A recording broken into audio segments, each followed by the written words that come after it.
Harper West's fingers ached from tying hundreds of laces nightly at Fairview Diner. Her shifts blurred into each other, one greasy apron after another, as she scraped every tip into a beaten-up jar labeled Dream Fund on the shelf above her bed. Today, though, was different. She had finally saved enough for a day at Wintercrest Ski Resort, the pinnacle of luxury and skill in the alpine world.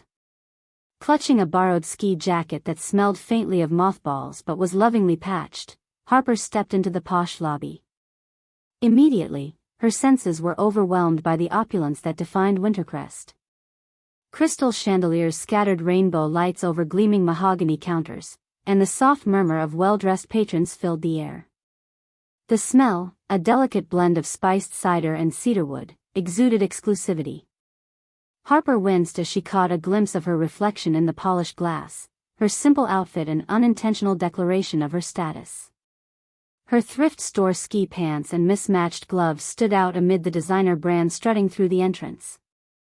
Trying to ignore the burning self-consciousness, she approached the ski pass desk. Her voice, hopeful but tinged with nerves, stumbled over the words, "I'd like a pass for, the apricot ski?" Laughter erupted from nearby, a sharp, unforgiving sound. The ski instructor, Vanessa, tall and pristine in her fitted uniform, regarded Harper with disdain. "Après-ski, darling," she drawled, the sarcasm biting into Harper's fragile self-assurance. "And I hope you're not planning to ski in those relics." The snickers and judging eyes of the onlookers felt like snow pressing down on her soul.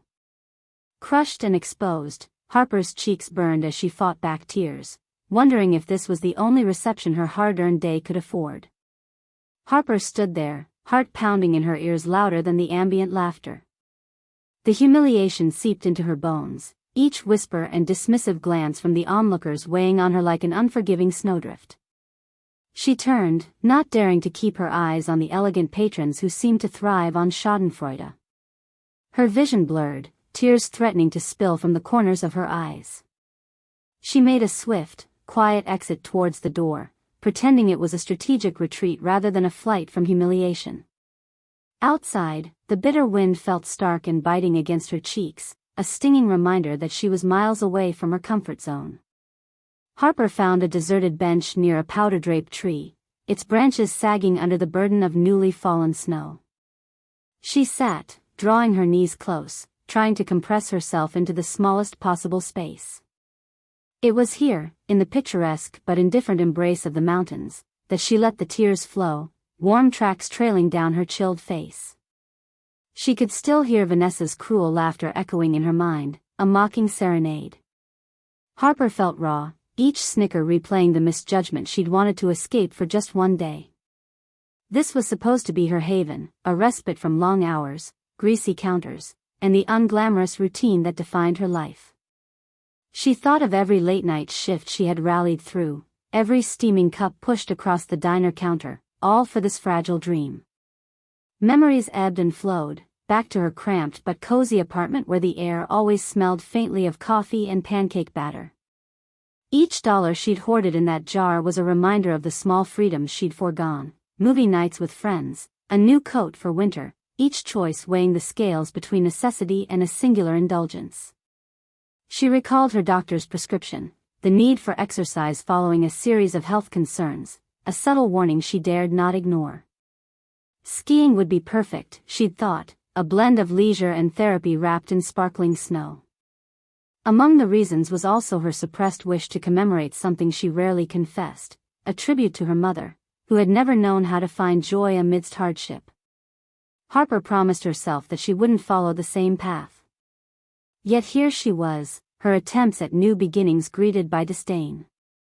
The mountain air, cold and unyielding, cleared Harper's mind, pulling her from the depths of her emotions.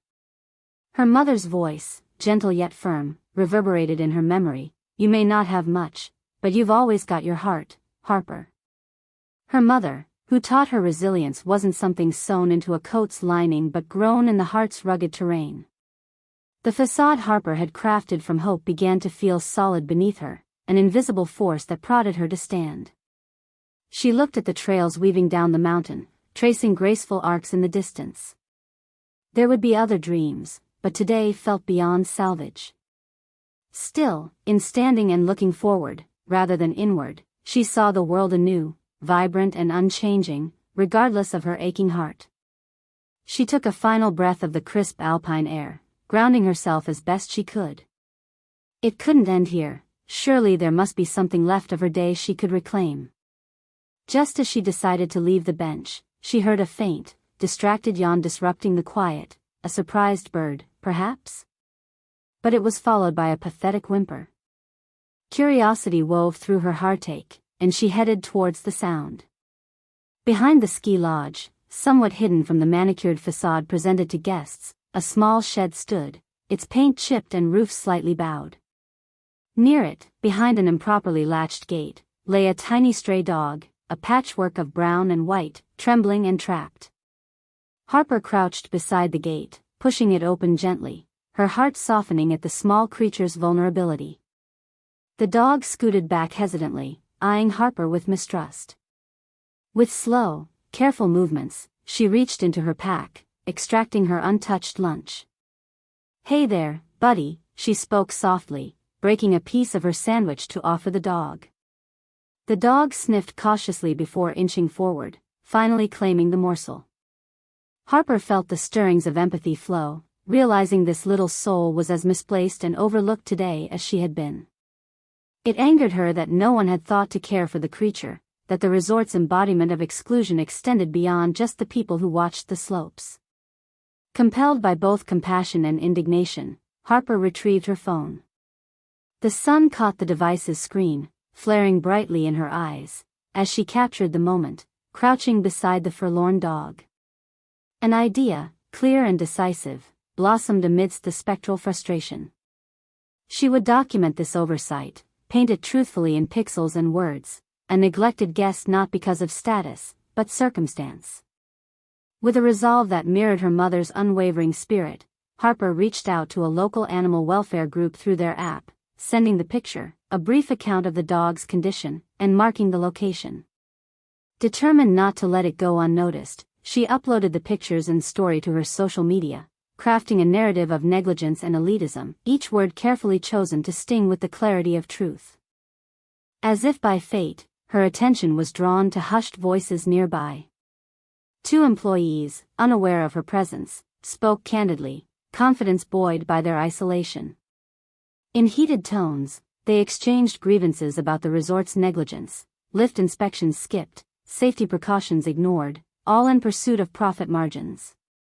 Her fingers continued their melodic dance over the phone screen, every piece of overheard truth piecing together a tapestry of willful disregard. Harper catalogued this too, in notes and recorded snippets, sending an email to a journalist's address she knew through a diner regular, recounting her experiences of the day. Closing her phone, a deep breath settled within her. She felt the first flickers of steadfastness kindle within. The sting of humiliation might fade eventually, but the decision to act held far greater power. That day, Harper found redemption not in the slopes, but in herself, a reclamation forged from empathy and integrity. Harper remained beside the small dog for a while, coaxing the timid creature forward until the rigors of the mountain seemed to subside, replaced by their shared moment on this snowy slope. As the dog curled up beside her feet, its warmth seeping into her leg through the thin, worn fabric of her ski pants, a thought crystallized in her mind. Her day, marred by humiliation, might just transform into something meaningful. Helping the dog had begun nudging her early despair in different directions, shifting her from introspection to broader considerations of justice and equity. She knew how little it took to be ignored when you didn't have money or appearances on your side. But this tiny pup, thin and vulnerable, had reminded her that the world needed people to notice, to care, even when they themselves faced disdain. As afternoon shadows stretched long across the snow, she decided it was time to move. Carefully, she positioned a few remaining bits of bread beside the dog, ensuring it wouldn't leave its newfound spot until help arrived. The shelters should be along soon to fetch it, she mused, just before reluctantly distancing herself, feeling the warmth ebb away as she turned. As she rose, Harper clutched the backpack strap more firmly, forging a path back towards the heart of the resort. Though earlier vanquished, her resolve had settled into a slow burn. She wouldn't let this day close on heartbreak alone. Wandering past service entrances and small, concealed nooks hidden behind the main buildings, she listened, tuned into the cadence of unmonitored conversations. By now, the lull had grown, where staff took fewer glances at the occupants. They were merely two silhouettes among the yawn of daily routine, uninterested in someone as unassuming as Harper. As if the mountain itself was breathing lullabies, she stumbled over raised voices once more, echoing off chilled ridges, fragments of complaints mingling with the cold air. The first was a young lift attendant, his exasperation evident, voice ringing like the clear tone of a bell. "We reported that gear malfunctioned months ago, but they keep delaying maintenance," Harper overheard. "It's gonna be a disaster when it snaps. How they justify this cheap patch job, customers could get hurt." Stepping lightly, Harper slipped into a shadow, eavesdropping beyond the confines of polite distance. Her pulse quickened, not from shame at listening, but vexation for those skating obliviously along peril's edge even now. She focused her energy on capturing each exchange on her phone.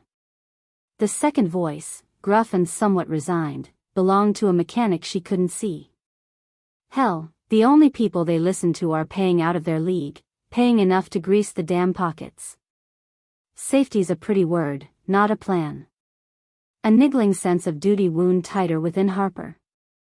Never had she realized the intricate fragility underpinning the facade of this opulent retreat.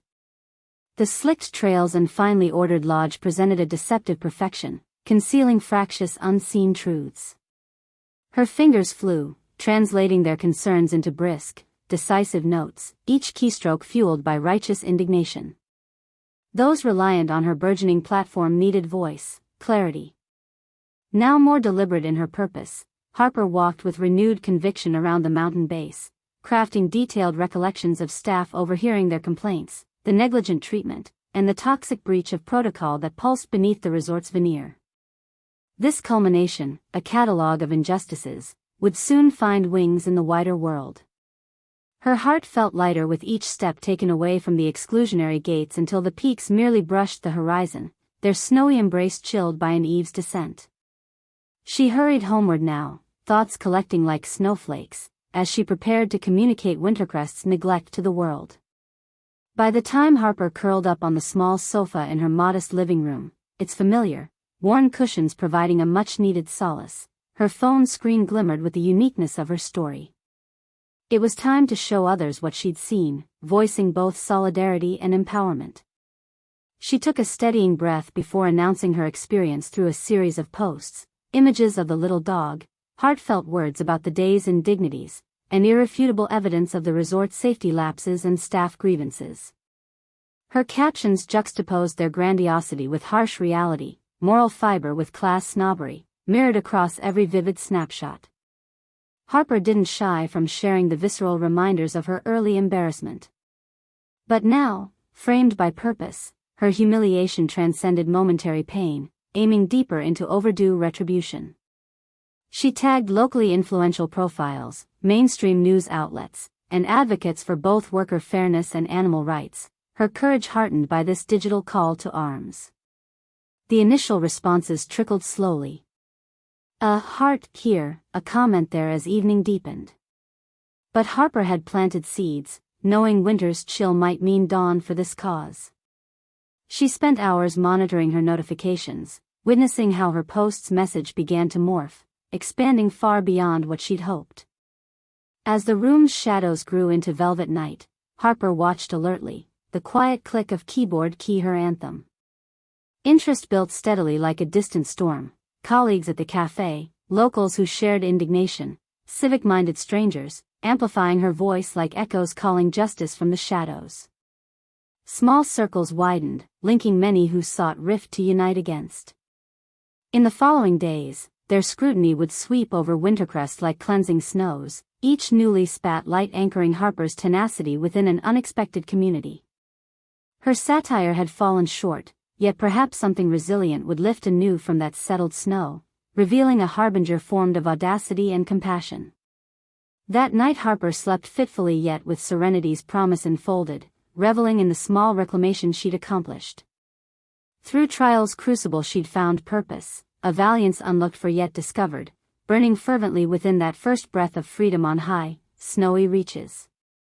As dawn broke over the snowy slopes of Wintercrest, the resort was unaware it was on the brink of becoming a focal point for an unexpected social movement. Online, Harper's candid chronicling had begun to stir more than just moral outrage. It ignited a digital firestorm. Her posts, honest and raw, reverberated through the online community, latching on to discussions about classism and accountability. Each retweet and share weaved a sprawling web, each like a spark that promised to illuminate the resort's polished facade. Within hours, the momentum of public opinion shifted. Influential bloggers championed her cause, insisting that Wintercrest's exclusivity masked deeper societal inequities. Comments poured in from around the world, people connecting Harper's experience with their own tales of belittlement in various enclaves of luxury. News outlets picked up the story, intrigued by the threads of shared human experiences woven through Harper's narrative. A local journalist, seizing the opportunity, published an expose pointing fingers at both the safety oversights and the broader trend of elitism shredding any chance for community inclusivity. Harper's story, at first a lone voice among many, now resonated widely, striking chords with communities who'd faced similar dismissals. Wintercrest's management, initially dismissive, was soon flooded with inquiries and demands from patrons, reporters, and local authorities alike. The avalanche of criticism forced them to act, albeit reluctantly. Hastily convening a crisis meeting, the crisp veneers of their boardroom sharpened on their predicament. This wasn't a mere skirmish to be swept under a velvet carpet, but a full-fledged public relations disaster. Escalating pressure from public scrutiny coaxed an uneasy apology from the resort, styled in the veins of a generic acknowledgement, a hollow regret for Harper's treatment, issued alongside vague promises of improvement. Yet this gesture only further irritated the public, now vehemently advocating for measurable actions, not merely words. Authorities, spurred on by Harper's detailed testimony and the broader viral wave, initiated a formal investigation. Inspections revealed troubling findings: unlicensed portions in their safety adherence, conscience-defying conditions concealed beneath the operatic glamour. Fire marshals ordered immediate corrections to potentially hazardous infrastructures, even finding the locked emergency exits Harper had noted. Furthermore, animal welfare officers demanded changes to ensure Wintercrest's venues would no longer turn blind eyes to the desperate and displaced amidst their hilltop quarters. The tarnished reputation resulted in a series of rapid responses from the resort's management, including the suspension of the snobbish instructor, Vanessa. Her dismissal resonated with satisfying irony, the soundbite of her mockery replayed in the digital realm as something akin to justice serenading within pixels. Meanwhile, Harper found herself suddenly thrust into an unexpected spotlight. The rush of support and kindness was electrifying yet humbling, as communities, locally and far afield, reached to commend her fortitude and simple act of compassion. Messages of solidarity streamed in, stories of shared struggles and redemption unblocked small islands of support, forging an archipelago around Harper's nascent advocacy. She realized she had inadvertently ignited something far greater than a personal crusade. Frequently, her inbox pinged with notes of gratitude, not just from those who had endured Wintercrest's aloof uniformity, but from individuals who felt invigorated to voice their forgotten grievances. She learned of other resorts across the country revising their policies, influenced by the visibility her story commanded: fair entry for all, crafting inclusivity instead of division. As conversations flowered in this meaningful dialogue, Harper's role transcended mere whistleblower. She watched friendships bloom among commenters, developing into grassroots movements committed to ensuring luxury did not exclude dignity but rather embraced it. It was the multitude Harper liberated with her courage that galvanized a coalition, a newfound bridge, linking humanity's oft-ignored voices with the silent resolve difficult to pin down but powerful to yield. Harper soaked in contentment within her cozy living room, messages spanning continents featuring confessions of shared adversity, decorating the digits cradled in her palm. Her stand, a gentle but resolute defiance, had swelled beyond single accounts, propelled by her recognition of unyielding resolve. In her hometown, recognition flowered amid the granularity of excited discussions about their waitress, a familiar face who'd inadvertently pioneered something significant. Buoyed by the collective's affirmation, Harper found herself part of a wave larger than she, its tide steady against the exclusive ramparts. Old and new customers at the diner nodded with a mixture of awe and pride. Her humility went unmatched by any trophy or material admiration. She received news of house staff, inspired by her exposure of their concerns, felt emboldened to stand silently strong. Those once reluctantly silent had committed to help rectify Wintercrest's shortcomings, ensuring a communal welfare that would buoy safety and inclusivity for future guests, no longer confined to the plush fibers of privilege alone. As emails and calls streamed in, some sought Harper's opinions at community forums, extending platforms where she could further narrate the tales of those whose voices echoed in songs of renewal. Before the sun set on Wintercrest's untouched glaciers once again, Harper sat quietly observing her sway taking shape, drawing solace from how justice had traced paths across isolated peaks through solidarity. She had arrived at the edge of a mountain determined to lose a single tearful day, departing with newfound bonds connecting stories whispered by myriad souls, woven together now stronger, one imperceptible leap toward equity at every cascade of snow. Weeks passed, and Wintercrest's once unyielding gates finally bowed under the weight of its transformation, a tangible promise of change slowly unfurling amid snowflakes that whispered of renewal. For Harper West, life settled quite unassumingly back into its previously worn rhythm at the Fairview Diner, yet under the veneer of familiarity, everything felt subtly but indelibly altered. Each morning, she donned the same modest apron, tying the strings tightly, an everyday routine imbued now with quiet dignity.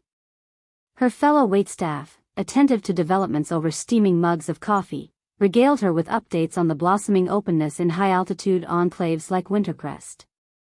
The world outside her little mountain town seemed to hear echoes of Harper's message, whispers melding into an insistent melody advocating for inclusivity. Even her regular customers, drawn by more than just the smell of hotcakes and bacon, offered open gratitude. A humble postcard arrived unexpectedly one afternoon, bearing a message from the city's Recreation and Health Council. They thanked Harper for her courageous contribution, her candid exposure of the resort's malpractice having expanded into broader dialogues about safety and community inclusion across urban boardrooms. Their words framed her trail so beautifully, a voice for those seldom heard, a light for those seldom seen. Harper read it aloud, her cheeks warm with bashful pride, head held higher than it had been when she'd first constructed her modest dream. Wintercrest's new management sent repeated apologies, extending compensation offers for her prior experience. Among promises, a sponsored community skiing program, an attempt to bridge the chasm their past had paved. Harper reflected on what that might mean for aspiring enthusiasts in small towns like hers, lifting the heavy burden of divide from pathways obscured by luxury's veneer. Though she declined their offers, leaving forwarding communications unanswered, Harper understood their intent nodded within conciliatory terms, a faith yet again testifying to humanity's ability to correct its course. It was a sign of progress, a pledge that words could take shape, metamorphosing hardship to potential, a reminder instilled within fleeting kindnesses shared over countless deep red booths beneath amber lights throughout history. Intrigued, Harper heeded familiar footsteps to return past the slopes of Wintercrest. Gazing from the fringes, she noticed changes, a freshness manifested in the air as if the mountains soaked breaths of liberated equality into its lofty demeanor. New safety signage lined previously hidden pathways, transparency now ushered willing custodians past thresholds welcoming all travelers. An advertised open day, free to community youth, was swiftly approached by neighbors who remembered dreams fostered within eyes the color of adventure itself. Harper listened quietly as stories streamed forth, hope, long dormant, awakening among them around shared hearths. Here was a deeper change than simple movement within organizational stairways. Harper recognized it as transference, a deeply rooted knowledge that needed nurturing, community's impact beginning anew through once silenced collective breaths breathing life across seasons traversed. A tangible sense of unity crystallized into the village's heart, a domain no more marked by scarcity. On quiet evenings spent with newfound friends, laughter resonated amid clinks of steaming mugged tea. Harper sensed that the connections she forged now seemed to herald an enduring affinity with those around her. The bonds formed in the wake of her personal crusade were ties content with community, an understanding of quiet fortitude assembling like trinkets within a coat pocket, its essence enveloping warmth on coldest nights. Sipping tea within the diner, Harper allowed herself to cherish these certainties, the gentle vibrations informing how far she'd traversed. She knew she'd ventured beyond individual realities, inspired by undaunted dreams vexed neither from tender tribulations nor unforgiving cold. She bore witness to empowerment reconstructing the fragments of her story, not through dramatic plot twists, realized instead through gentle graces, nuanced glances, resonant voices engaging unity where once exclusivity rejoiced. And when Harper looked upon the world she had helped reshape, a casual glance toward a changed wintercrest, a solitary ski bunny, unafraid of slope or resentment, the reflections etched into crystalline snowscape traced newfound hope inside blue skies entrusted to their watchful care.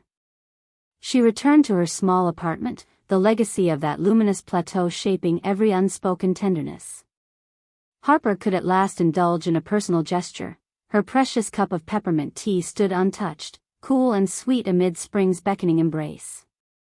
As she reclined into familiar cushions, a smile crept forth, uncurbed by forces that might weigh dreams back to darkness. Beneath stars unnumbered patterns lifted in gratitude their fragile hope to witness. She recalled stories like her own, without status or distinction, where courage fueled its light within all the darkened corridors. A simple act, acknowledging the overlooked and underestimated, could build havens where love flourished beyond economies of exclusion. In that final tableau, Harper West had no empire, her quiet revolution inseparable from everyday heroism woven gently whilst serving warmth. However understated, the journey unfolded along sepia-toned threads binding all willing souls, the courage inspired despite a fragile exterior. As she reflected, Harper understood fully, without status or wealth, she still possessed power enough to move mountains. It was a small reminder that true strength emerged within the hearts unseen and unsung, needing only fertile ground to blossom anew, the courage to stand firm, the grace to shelter others from compelled abandonment. And as shadows played softly across her walls, fairer winds beneath stars' hail kissed her world with renewed breath, manifest at last through solemn refrain, Harper held her tea aloft to dawn's gentle melody, warmed again by heartstrings bound to kindness.